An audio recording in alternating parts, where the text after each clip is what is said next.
After more than 2,300 days in a row heading outside for at least 20 consecutive minutes, I have learned a thing or two about how to make getting out there interesting. Not every day is exciting, don't get me wrong.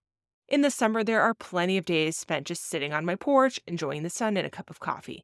In the winter, I often head to the same route through some woods behind our house where I ski, walk, or snowshoe, depending on how much snow there is or how high it's drifted in the wind. At the beginning of my habit, I was worried that if I did the same thing over and over again, I'd fall into a rut of sorts. And I really didn't want that to happen. But over time, I found that was not really a problem, that the ever changing variety of what I saw, even through visiting the same spot or route time after time, if I just paid attention, guaranteed that things would never be dull, ever. So that worry went out the window. And instead, I started to wonder what would happen if I built into my habit some forest bathing practices, particularly the concept of a sit spot, which is a particular place that you pick and go back to just, well, to sit for long periods of time, just being and observing. But it sounded frankly boring and unpleasant. I didn't want to go sit in the snow under some random tree for an hour once a week. Too cold, too boring, too whatever. But I still kind of liked the idea, and I wished it was something I did want to do.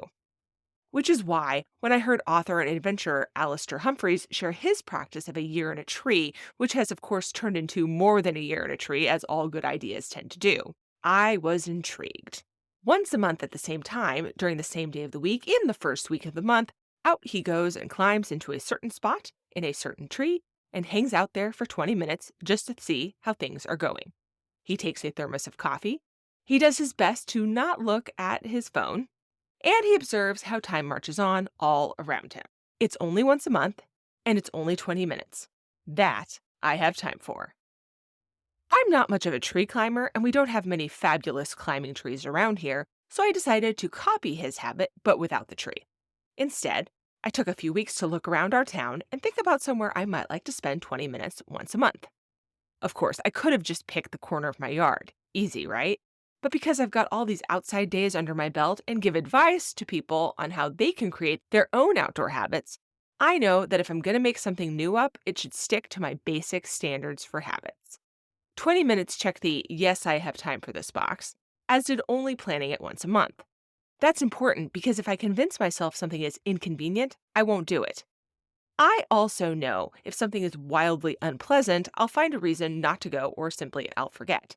So I knew I needed to pick a monthly spot that was going to be out of whatever tremendous cold wind happens to be blowing on my scheduled day. That ruled out the corner of my yard and a variety of scenic spots on the river.